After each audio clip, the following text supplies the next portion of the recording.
Nuwun kula nuwun. Assalamualaikum warahmatullahi wabarakatuh.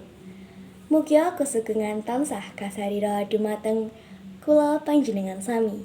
Ingkang dahat kinurmatan Bapak Ibu Pembina OSIS SMA Negeri Mojo Agung serta kanca-kanca pengurus OSIS SMA Negeri Mojo Agung ingkang kula tresnani.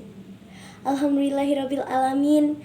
Semoga kula panjenengan ngaturaken puja stuti dumateng ngersanipun Gusti Allah ingkang Maha Kuwas, ingkang sampun paringi ngapinten-pinten kerahmatan, kerahajan, kerahayan saha kewilajengan satemah kula panjenengan saged ngumpul ing adicara dinten menika.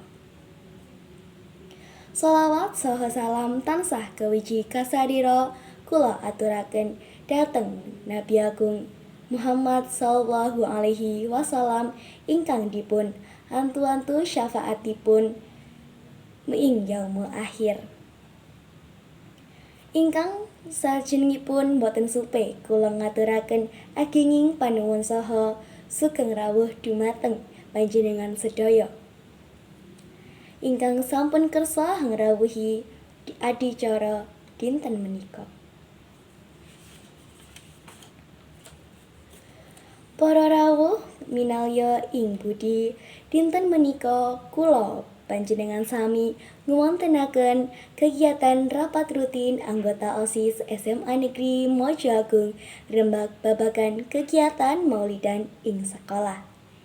Kagem kegiatan punika tamtu kemawon kula betahaken panggiyantipun kanca-kanca sedaya.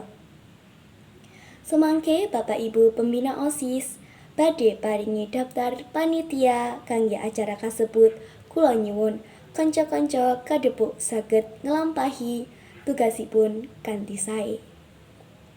Sutemah acara kasebut saged lancar lan boten kirang setunggal menapa. Kekanten ingkang saged kula adheraken matur nuwun awit kasrikatsanipun mbok pilih kata klintu. Klintunipun atur kula nyuwun agunging samudra pangirsami. Nuwun. Wassalamualaikum warahmatullahi wabarakatuh. Nuwun, kula nuwun. Assalamualaikum warahmatullahi wabarakatuh. Mugia kasugengan tansah kasarira dumateng kula panjenengan sami. Ingkang dahat kinurmatan Bapak Ibu Pembina OSIS SMA Mojo Agung serta kanca-kanca pengurus OSIS Seman Mojo Agung ingkang kula tresnani. Alhamdulillahirabbil alamin. Sumangga kula panjenengan ngaturaken puja-puji astuti dumateng ngarsanipun Gusti Allah ingkang Maha Kuwas, ingkang sampun paring mapinten-pinten karaman, karaharjan, karahayan saha kawilajengan satemah kula panjenengan saged makempal ing adicara dinten menika. Shalawat saha salam tansah kawija kasarira kula aturaken dumateng Nabi Agung Muhammad sallallahu alaihi wasallam ingkang dipun antu-antu syafaatipun ing yaumul akhir. Ingkang salajengipun boten supeh kula ngaturaken agungipun panuwun saha sugeng rawuh dumateng panjenengan sedaya ingkang sampun kersa ngrawuhi adicara dinten menika.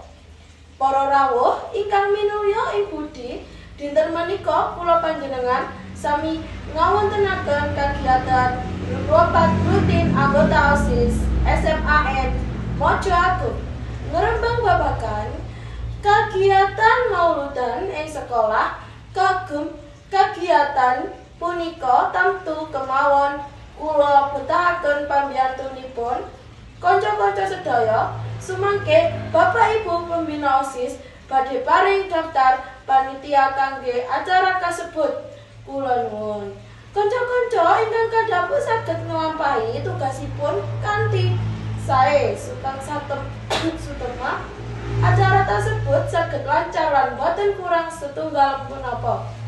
Mekanten ingkang saged kula adhiraken matur nuwun awit kasrigatsanipun mbok bilih kathah klentunipun atur kula nuwun agunging samudra pangaksami. Nuwun. Wassalamualaikum warahmatullahi wabarakatuh.